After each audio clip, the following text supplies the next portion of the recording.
Hello everyone and happy Wednesday. Today we are going to be reading chapter 10 and 11. Chapter 10 is titled The Funniest Thing Ever. So let's begin reading. It was pouring outside. Judy's dad would not let her leave for school without an umbrella, and the only one she could find was her first grade, yellow, ducky one. She wouldn't open a baby umbrella, so she got soaked clear through. The sun is probably shining over the president's house this second, thought Judy. She felt like a bike left out in the rain. Frank wants to come over after school too, Rocky told her on the bus, and I have a brand new $10 bill from Nene. We can go to Vic's after school and buy something really rare. Do they have any real gold at Vic's, was all she said. In spelling, Judy wrote weasels when Mr. Todd had really said measles. In science, when Jessica Finch threw Judy the ball of yarn for their giant spider web, she dropped it. It rolled out the door just when Miss Tuxedo, the principal, walked past in high heels. And at the brush your teeth week assembly, Mr. Tooth picked Judy to be a cavity, on stage in front of the whole school. It doesn't sound like Judy's having a very good day, and she was already upset because her brother was going on a field trip to the president's house. She could not get her mind off Stink at the president's house, where she wasn't. Seeing all that real gold, would he get to shake the president's hand, meet the president's daughters, sit in a gold chair? Are flags allowed to talk, she asked Frank. Only if they're talking flags. That did it. There would be no living with Stink once he had been to the president's. On the bus ride home, Rocky squirted Frank with his magic nickel. Okay, let's look at the word squirted. Squirted means when you have a sudden force of water through a small opening, like a squirt gun. You could squirt someone with that, or when you take your straw and blow through it, if you blew water at someone, that's squirting them through the straw.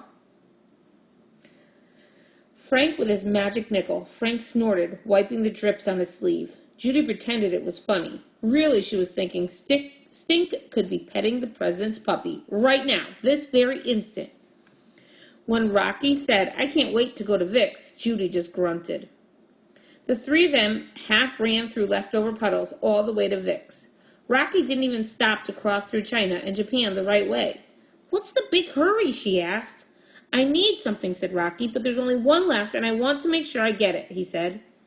When they got to Vic's, Rocky went straight to the counter. Over here, Rocky told them, there's still one left. Judy stood on tiptoes to look in a box on top of the counter. Lying in the bottom was a hand, a person's hand. Judy almost screamed. Frank almost screamed too. Then they realized it was made out of rubber. What do you think? Asked Rocky. Rare, said Judy. Ace, said Frank. It looks so real, fingernails and everything. Rocky bought the hand and 3 fireballs. What are you going to do with your hand? Frank asked. I don't know, said Rocky. I just like it. When they got to Rocky's house, Judy tried to work on her meat collage, but she was not in a funniest thing ever mood. All the funny stuff that had ever happened to her seemed to have gotten up and left, marched right out of her brain like a line of ants from a picnic. Rocky showed Judy and Frank his finished collage. Here's Thomas Jefferson in the window of my house for where I live. I cut him out of play money. That's good, said Frank, for Jefferson Street. The piece of cloth is part of my sling from when I broke my arm, the worst thing ever. And here's a toilet paper roll for the TP Club, a secret club I'm in, Rocky said, glancing at Judy. What kind of club has toilet paper? Asked Frank. If I tell you, it won't be a secret. Who's this? Frank asked Rocky, pointing to a lizard. Houdini, my favorite pet. And who's that guy walking through a brick wall? Frank asked. That's my favorite part. My mom made me a copy of a picture of the real Harry Houdini from a library book. Judy touched a clump of garlic. Are you trying to scare away vampires or something? That's from one time when I ate a whole thing of garlic by mistake. The funniest thing ever was that I stunk like a skunk for a week. Like Jaws when it ate that hamburger, said Frank. Like Stink when he takes his smelly shoes off, said Judy. Is this you? Frank asked. It's me in my magician hat making a fishbowl disappear. Too bad you can't make Stink disappear. Too bad I'm done, said Rocky.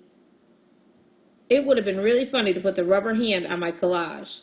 That's when it happened. An idea. The funniest of all funnies. It orbited Judy's head and launched and landed like a spaceship, the way good ideas do. Okay, I want to look at the word orbited.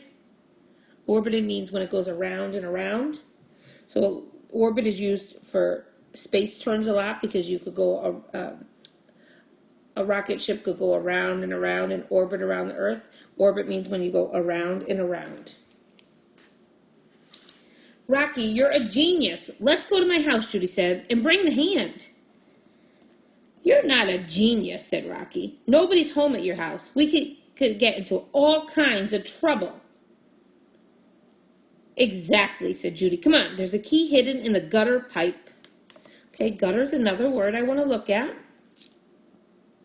A gutter is a long, hollow device. It's empty inside, attached to your house, and it's meant to catch the rain. So if you ask your parents to show you where the gutter is on your house, they're usually on the corners of your house or condos, and they have empty holes in them. They're like an empty hole, like a straw almost, but really big and made of metal, and the rain goes through them.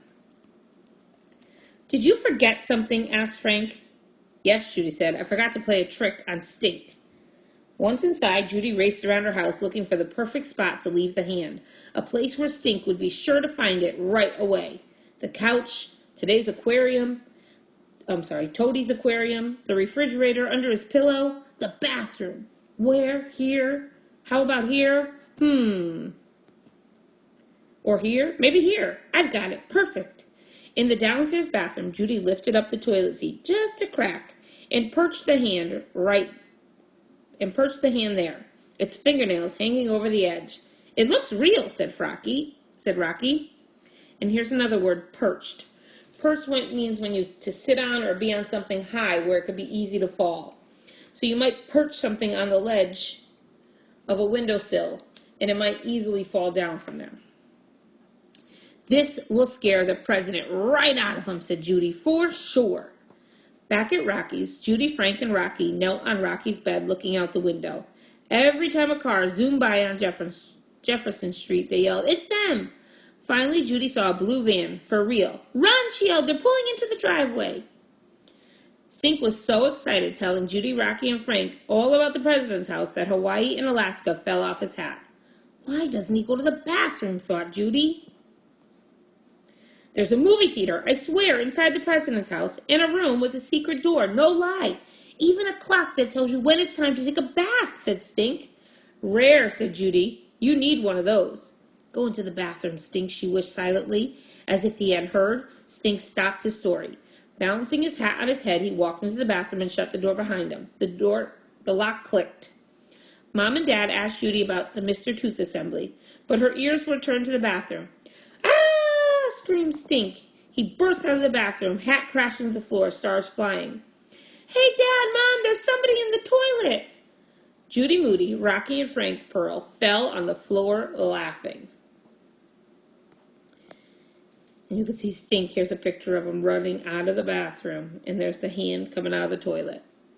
Okay, chapter 11, the Me Collage. Stink watched Judy finish her collage after school the next day. "Almost done," said Judy. "It's due tomorrow." Stink pointed. "You still have a bald spot right there next to the picture of Jaws." Judy carefully taped a doll hand from her collection over the empty space. "Not anymore," she said. "That hand, is it for the trick you played on me?" asked Stink. "Yes, it's the funniest thing ever," said Judy with a grin.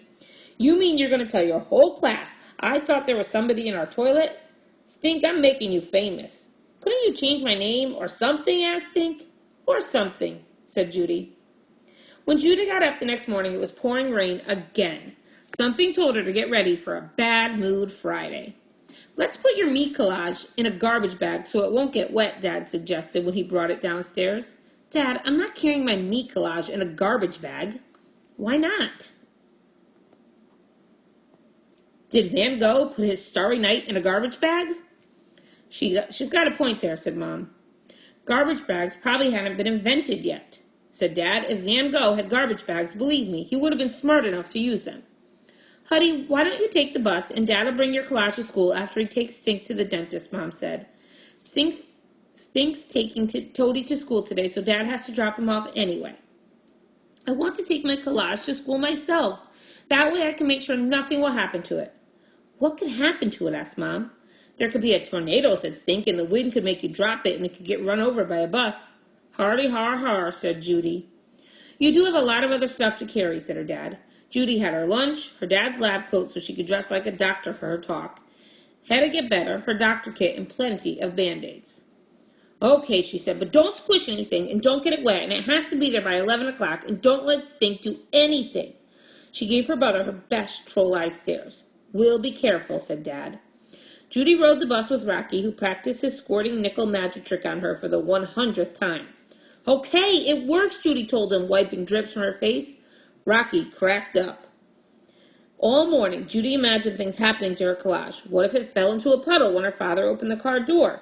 What if Toady got out of Stink's pocket and peed on the collage? What if a tornado came like Stink said? 11 o'clock came and her collage still was not there. No sign of Stink or Dad. Judy could hardly listen to the other kids showing their meat collages. She kept her eyes glued to the door of 3T. Judy, would you like to go next? Asked Mr. Todd, startling her.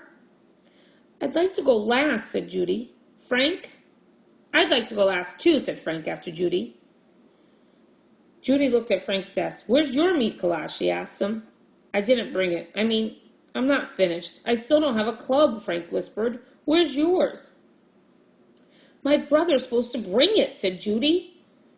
She glanced at the door again. There he was. Stink motioned for her to come out in the hall. Here's the word motioned. Motion means when you signal with your hand or head to tell someone how to move or act. So Stink was probably in the doorway, maybe waving as a motion for telling Judy to come. Stink looked sick. What's wrong? Judy asked. If I tell you, said Stink, you'll be in the worst mood ever. Where is it? Asked Judy. Did you drop my collage in a puddle? Did Toady pee on it? No, said Stink, not that. Where is it? She asked again. Dad's in the boys' room drying it off. Judy ran down to the boys' room, pushed the door open, and went right in. Crumpled paper towels were everywhere. Okay, and crumpled means when you wrinkled and bent and it's no longer flat. So the paper towels were all like in a bunch on the ground. Judy! Is it ruined? Let me see. Dad held up her collage. Right smack dab in the center was a big purple stain the size of a pancake.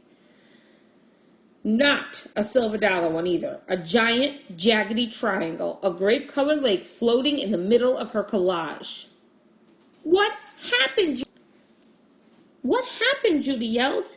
I was drinking jungle juice from a box, said Stink, standing between her and the doorway and trying this thing with my straw. I'm sorry. Stink, you wrecked it. Dad, how could you let him drink jungle juice in the car?